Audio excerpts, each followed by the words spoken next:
Hello, folks. Yes, it was a nice little respite for the holidays for me. But guess what? It's the new year, new beginning. Well, I mean, kind of new beginning in a ways. But you know what? It's back to business. And yes, my opinions and humor are back. But first, I want to start with a little dedication to Marty Colgrove. He had been my co-sponsor for the last year and a half or so on the show, but because of circumstances, and especially with breakdowns in his place and other things, he couldn't make a go of Coach's Diner, and he was forced to shut Coach's Diner down. Well, you know what? Sad to see him go. But you know what? You gave it a whirl, Marty. I thank you for the support. I thank you for everything you've helped done for me, for first responders, for veterans. You know what? You gave it a try, but you can always try again. Keep your head up, Marty. Thank you. And now, to what I want to say this time. First, I'm going to talk about what I thought was a real incomplete run by the Bills. You know what? Buffalo should still be playing. They should be playing Kansas City this upcoming Sunday. But you know what? Buffalo showed with the personnel they got, they can make the playoffs. But sometimes they just can't close things out. Yeah, they had Houston down 16-0. Josh Allen again showing what he can do with his feet, and also as a receiver catching that touchdown pass. But again, Allen showed he needs work to do to become an elite quarterback. And again, the defense sort of thought they could become complacent.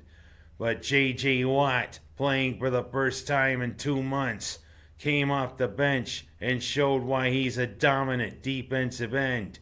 His sack on Allen turned the tide of the game, and Deshaun Watson and the Texans came back. And you know what? There were a couple of really unique calls there that I think ruined Buffalo. First, on the second half kickoff, seemed as though the ref didn't blow the play dead. But you know what? The receiver, he just turned and flipped the ball, didn't really signal. And you know what? If you don't really signal, that doesn't really tip the official off to what you're going to do. Buffalo dove on the ball, should have been a touchdown. That could have turned the tide for the Bills. They could have won the game. And secondly, right there in overtime, when we were in Hotchkiss range, a phantom blindside block call. Who was right there, ref? A ghost or somebody that looked like there was a Houston Texans player? Oh well, but you know what? Let's not cry over spilled milk. This game showed Buffalo can get to the playoffs, but they gotta have more to make it. A disappointing end, a 22-19 loss in overtime to the Texans. Well, this year showed progress, but there's a silver lining to this, Bills Mafia. We've got 8 draft picks and about $94 million in salary cap space, thanks to the shrewd moves that General Manager Brandon Beane has done. So it will be an interesting off season. And I can't wait to see what happens. Who we draft, plus also who we sign. This could finally move the Bills into elite territory. And speaking of elite territory, we may have seen the end of an era that later that night. Brady may be quarterbacking in his final game for the Patriots. And his final pass, maybe final pass for the Patriots, is a pick 6 thrown to Tennessee. You wonder, is he going to retire? Is he going to resign with the Patriots? Or is he going to maybe sign with another team?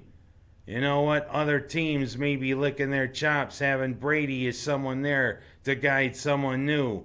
As you know what? He's finally showing that Father Time's catching up to him. It may not be long before we see Drew Brees, Phillip Rivers, and Ben Roethlisberger going the same way. Father Time is finally catching up with these quarterbacks. You know what? Father Time may be finally catching up to Bill Belichick and the Patriots. They aren't as bold and aren't as elite as they once were. It's going to be real interesting now. And you know what? It's time for new blood atop the AFC East. And we'll see who's going to go to the Super Bowl. And next, I'm going to talk about another loss, but some encouraging signs for the Orange. They started Big East play against Notre Dame. And again, they showed the troublesome side of not having an inside game. But it was encouraging to finally see Boeheim and Girard finally start getting hot from the outside. And it was a great thing seeing the duel between Boeheim and Girard and Hub and Gibbs for Notre Dame. It almost harkened back to what happened between Larry Bird and Magic Johnson all those times in their prime, when they could hit shots and do no wrong. But duel's a duel, and a result is a result. But it was a little encouraging to see Syracuse play a little better as they start ACC play. Yes, it was a 1-point loss to the Fighting Irish, but we'll see. Are they going to start gelling? Well, they got to play against the Commonwealth this week. Virginia Tech tonight at the Dome, and Virginia down in Charlottesville on Saturday. It's going to be real interesting. Is this improvement with Girard and Boeheim going to continue? And finally, can we start getting a few rebounds? Siddibe can't do it all by himself. And Siddibe sometimes is outmanned under the basket. But you know what? It's time for the Orange to finally start gelling. Maybe they can sink, maybe they can swim. We'll see. It's going to be an interesting ACC time, Orange fans. And I'm going to talk about bowl season. You know what? It's been an interesting bowl season so far, and it's going to be an interesting national championship next week. LSU and Clemson battling for the national title. LSU with Heisman Trophy winner Joe Burrows, although I don't think he can burrow like any other animal. But you know what? He had a record-breaking first half in their semifinal against Oklahoma. It'll be interesting because Clemson seems to be the team that's always there. Alabama kind of slipped a little this year, but they still won their bowl game against Michigan. And who like me is saying, hey, there's too many bowl games after New Year's? Did anybody give a darn about who's in the bowls?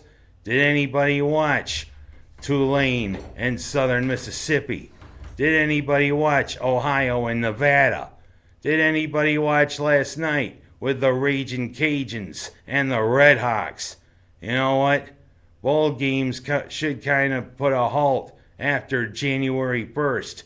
All others should be played before. And we should have the spotlight for the national title, if you know what I mean. And there's more to come from what I hear this upcoming football season, but that's months off. But you know what? Enough's enough. They need to put a little moratorium on bowl games because there's too many. Although it's that much more chances for the Cuse if they get back to bowl eligibility, which I hope this year. Oh well, I digress. And finally, I'm going to talk about the big news that's been going on the last few days. Yeah, we all pray for Australia in their battle against the wildfires and their battle to save their unique wildlife. Australia is the only continent where we really see the marsupials, the animals that carry their young in their pouch. And it's heartbreaking to see what's happening to the koala bears and the kangaroos. I pray for you, Australia. Keep on fighting. And all this uproar about Iran with our takedown of one of their most notorious and bloodthirsty generals. Death to America. You know what? I've heard it all before. You know what? Everybody should be glad that this leader's gone. And you know what I say to Iran? That's all I got time for this this week. Welcome 2020. I'll see you around the next couple of months.